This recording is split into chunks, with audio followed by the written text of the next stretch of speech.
Hello friends, வணக்கம். Welcome back to my channel. இந்த பதிவில் வெள்ளிக்கிழமையன்று நம்ம செய்யக்கூடிய விஷயங்கள் மற்றும் செய்யக்கூடாத விஷயங்கள், சில பொதுவான விஷயங்களை தான் பார்க்க போகிறோம். இதில் சொல்லியிருக்க விஷயங்கள் நிறைய பேருக்கு தெரிஞ்சிருக்கும். அப்படி தெரிஞ்சிருந்து நீங்கள் அதை கடைப்பிடிச்சிட்டு வரீங்கன்னா ரொம்ப சந்தோஷம். இந்த பதிவு முழுக்க முழுக்க இந்த விஷயங்கள் தெரியாதவர்களுக்காக மட்டும்தான். வெள்ளிக்கிழமை அப்படின்னாலே ரொம்ப ரொம்ப விசேஷமான நாள். அன்றைய நாள் நம்ம வீடெல்லாம் சுத்தப்படுத்தி, பூஜை அறையெல்லாம் சுத்தப்படுத்தி ரொம்ப மங்களகரமாக விளக்கேற்றி வழிபாடு செய்வோம் வீட்டில். ரொம்ப விசேஷமான நாள்னே சொல்லலாம். அதுவும் குறிப்பாக ஆடி மாதத்தில் வரக்கூடிய வெள்ளிக்கிழமைகள் எல்லா நாட்களுமே ரொம்ப விசேஷமான நாள். இந்த நாளில் சில பொருட்களை நம்ம வீட்டில் வாங்கி வைப்பதன் மூலமாக நம்ம வீட்டில் அஷ்ட ஐஸ்வர்யங்களும் உணவுக்கு பஞ்சமே ஏற்படாது அப்படின்னு சொல்கிறாங்க. அதே போல் மகாலட்சுமி கடாட்சம் நிச்சயம் உண்டாகும். மகாலட்சுமிக்கு உரித்தான நாள் அப்படின்னா வெள்ளிக்கிழமைன்னு சொல்லலாம். நம்ம வெள்ளிக்கிழமை மாலை நேரம் விளக்கேற்று மகாலட்சுமியோட அருளை நமக்கு பரிபூர்ணமாக கொடுக்கும். வெள்ளிக்கிழமைகளில் மகாலட்சுமியின் அம்சம் பொருந்திய உப்பு, அரிசி, தானியங்கள், மஞ்சள் இதையெல்லாம் வாங்கி நம்ம வீட்டில் நிரப்பி வைப்பதால் நமக்கு மகாலட்சுமியோட கடாட்சம் உண்டாகும். கடன் சுமைகள் குறையும். அதே போல் வீட்டில் நிலைவாசலில் மஞ்சள் குங்குமம் வைக்க வேண்டும்.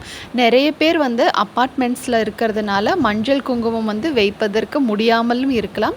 நிறைய பெண்கள் வேலைக்கு செல்வதால் இந்த விஷயங்கள் செய்ய முடியாதவர்கள் வெள்ளிக்கிழமை இல்லை மாதந்தோறும் வரக்கூடிய பௌர்ணமிகளிலாவது வீட்டினுடைய நிலைவாசலில் மஞ்சள் குங்குமம் வைத்து கோலமிட்டு வழிபாடு செய்வது நமக்கு மகாலட்சுமியின் பரிபூர்ண அருளை நிச்சயமாக கொடுக்கும்.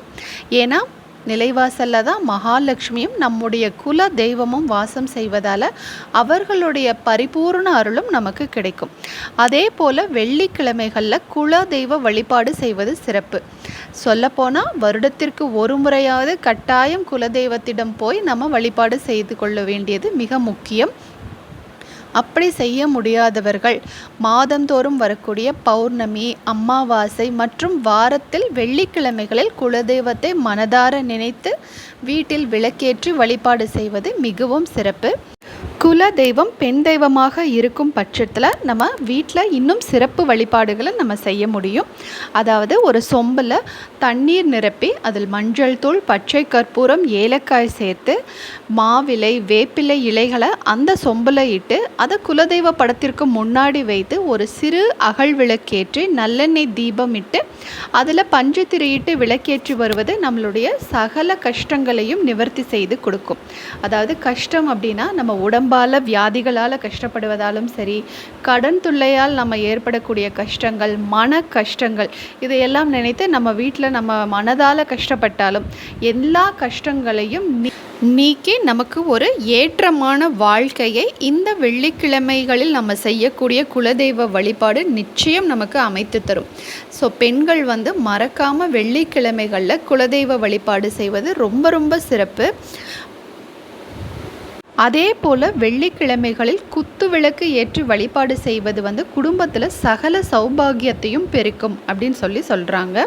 வெள்ளிக்கிழமைகளில் ஏன் இந்த குத்து விளக்கு வழிபாடு ரொம்ப விசேஷமானது அப்படின்னா, குத்து விளக்கில் மும்மூர்த்திகளும் தங்களுடைய தேவியர்களுடன் சேர்ந்து வாசம் செய்வதால், இந்த குத்து விளக்கை ஏற்றி நம்ம வழிபாடு பண்ணுவதால் சகல சௌபாகியங்களும் மும்மூர்த்திகளின் ஆசிர்வாதமும் நம்மளுடைய குடும்பத்திற்கு நிச்சயமாக கிடைக்கும். நீங்கள் சில பேர் பார்த்துருப்பீங்க, பெருசாக குத்து விளக்கு வெள்ளிக்கிழமைகளில் ஏற்றுவதற்காகவே வச்சுருப்பாங்க. அந்த மாதிரி விளக்குகளை நீங்கள் 5 முகம், 7 முகம் இல்லை 2 முகம் கூடி நீங்கள் ஏற்றி வழிபாடு பண்ணலாம். அது போக சின்ன குத்து விளக்காக இருந்தாலும் அந்த குத்து விளக்கை நீங்கள் வெள்ளிக்கிழமைகளில் ஏற்றி வழிபாடு செய்யலாம். பொதுவாக நம்ம வீட்டில் எல்லா விளக்குகளும், நம்ம வாசலில் நிலைவாசலில் வைக்கக்கூடிய விளக்குகளையும் சேர்த்து, பூஜை அறையில் வைக்கக்கூடிய விளக்குகளையும் சேர்த்து ஒற்றைப்படையில் வருவதாக பார்த்துக்கோங்க. அது ரொம்ப ரொம்ப முக்கியம். அதே போல் இப்போ நம்ம என்னெல்லாம் விஷயங்கள் நம்ம வெள்ளிக்கிழமைகளில் செய்யணும் அப்படின்னு சொல்லி பார்த்துட்டோம். எந்தெந்த விஷயங்களை தவிர்க்கணும் அப்படின்னு சொல்லி பார்க்கலாம். வெள்ளிக்கிழமை அன்று சில பேர் பார்த்திங்கன்னா வீடு தொடச்சி பூஜை பாத்திரங்களை கழுகுவாங்க. அந்த மாதிரி செய்வதை முற்றிலுமாக தவிர்க்கணும். ஏன் அப்படின்னா வெள்ளிக்கிழமை வந்து நம்ம மகாலட்சுமியையும் தேவர்களையும் குல தெய்வத்தையும் வீட்டிற்கு வரவழைப்பதற்கு நம்ம தயாராக இருக்கணும். அன்றைய நாள் போய் நம்ம இந்த பாத்திரங்களை சுத்தம் செய்வதாக இருந்தாலும் சரி, வீட்டை சுத்தம் செய்வதாக இருந்தாலும் சரி, அது சரிப்பட்டு வராது. அதனால் இந்த பூஜை பொருட்களை எல்லாம் நம்ம முதல் நாளே சுத்தப்படுத்தி தயார்படுத்தி வச்சுக்கணும். அதே போல் வீட்டில் அழுக்கு துணிகளை நீங்கள் வெள்ளிக்கிழமை துவைப்பதை தவிர்க்கணும். ஒன்றா முதல் நாளே துவைச்சி நீங்கள் எடுத்து காய வச்சிடணும், இல்லை சனிக்கிழமை அந்த வேலையை செய்கிற மாதிரி நீங்கள் பிளான் பண்ணிக்கணும். வெள்ளிக்கிழமை அன்னைக்கு பாத்ரூம் க்ளீன் பண்ணுறது, வீட்டை வந்து க்ளீன் பண்ணுறது, வீட்டில் ஒட்டடை அடிக்கிறது, பழைய துணிகளையெல்லாம் வந்து எடுத்து கொண்டு போய் வெளியே போடுறது, இந்த மாதிரி விஷயங்களையெல்லாம் நம்ம தவிர்க்கணும். இந்த மாதிரி தேவையில்லாத பொருட்களை வெளியே தூக்கி போடுறது கூடயும் நம்ம வெள்ளிக்கிழமை நாட்களில் செய்யாமல் சனிக்கிழமை, வாரத்தில் எவ்வளவோ நாட்கள் இருக்கு இல்லையா, சேர்த்து வச்சுட்டு வேறு ஒரு நாளில் அந்த விஷயங்களை செய்யணும். முக்கியமாக வந்து வீடை வந்து ரொம்ப ஒட்டடையெல்லாம் அடித்து வெள்ளிக்கிழமை நாட்களில் சுத்தம் செய்யக்கூடாது.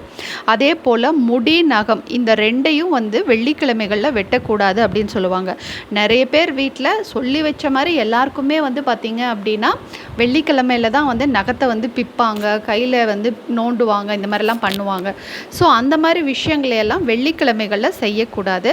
அதே மாதிரி பெண்கள் வந்து அவங்க அணிந்திருக்கிற வளையல்களை மாற்றுறதோ, இல்லை கம்மலை கழட்டி வைக்கிறது, கம்மலை வந்து சுத்தப்படுத்துறது, இந்த மாதிரி பண்ணுறேன் அப்படின்னு சொல்லிட்டு இல்லாமல் பெண்கள் கையில் கால்களில் போட்டிருக்கக்கூடிய நகைகளை வந்து அப்படியே அணிந்திருப்பது ரொம்ப ரொம்ப விசேஷம். அது மட்டும் இல்லை, சில பெண்கள் வந்து குறிப்பாக வெள்ளிக்கிழமைகளில் கண்ணாடி வளையல்கள் போட்டுப்பாங்க, மஞ்சள் பூசிப்பாங்க, பூ வச்சுப்பாங்க. அது எல்லாமே வந்து நமக்கு மகாலட்சுமியோட அருளை பரிபூர்ணமாக கொடுக்கும். அன்றைய நாள் நம்ம வந்து அவ்வளோ மங்களகரமாக இருந்து நம்ம வீட்டில் பூஜை அறையில் விளக்கேற்றும் போது நம்ம மனதிற்கும் ரொம்ப நிம்மதியாக இருக்கும். கடவுளுடைய ஆசீர்வாதமும் நமக்கு நிச்சயமாக கிடைக்கும். அதே போல் வெள்ளிக்கிழமைகளில் சில பொருட்களை யாருக்கும் கொடுக்கக்கூடாது அப்படின்னு சொல்லுவாங்க. அதில் பணம், தயிர், உப்பு, ஊறுகாய் போன்ற பொருட்களை வந்து பிறருக்கு கடனாக நீங்கள் கொடுக்கக்கூடாது. அதே போல் வாசலில் நம்ம வெள்ளிக்கிழமை அன்று முடிந்த அளவுக்கு ரங்கோலி கோலம் போடுவது தான் நல்லது. புள்ளி வைத்து கோலம் போடாமல் ரங்கோலி கோலங்களை நீங்கள் வந்து போடுவது ரொம்ப ரொம்ப நல்லதுன்னு சொல்லலாம். அதே போல் எல்லா நாட்களுமே, வெள்ளிக்கிழமை மட்டும் இல்லை, எல்லா நாட்களுமே நம்ம தேவையற்ற செலவுகளை செய்யாமல் தவிர்த்து கொள்வது நம்மளுடைய குடும்பத்துக்கு ரொம்ப ரொம்ப நல்லது. குடும்பமும் சுபிக்ஷமாக இருக்கும். வீட்டிற்கு மளிகை பொருட்கள் வாங்குவது, இல்லை நீங்கள் ஏதாவது நகை வாங்குறீங்க, புடவை வாங்குறீங்க, இந்த மாதிரி மங்களகரமான விஷயங்களை வந்து செலவு செய்வதற்கு நீங்கள் வெள்ளிக்கிழமைகளில் செலவு செய்வது ரொம்ப ரொம்ப நல்லது. இந்த வீடியோவில் பொதுவாக வெள்ளிக்கிழமை அன்று நம்ம செய்யக்கூடிய விஷயங்கள், செய்யக்கூடாத விஷயங்கள் என்னென்ன அப்படின்னு சொல்லி பார்த்துட்டோம். இதே மாதிரி இன்னொரு பயனுள்ள ஒரு வீடியோவில் நான் உங்களை சந்திக்கிறேன். இந்த வீடியோ உங்களுக்கு பிடிச்சிருக்குன்னா மறக்காமல் லைக் அண்ட் சப்ஸ்கிரைப் பண்ணுங்கள். உங்களுடைய கருத்துக்களை மறக்காமல் கமெண்ட் செக்ஷனில் தெரியப்படுத்துங்க. இந்த வீடியோவை பார்த்ததுக்கு ரொம்ப ரொம்ப நன்றி. Thank you friends.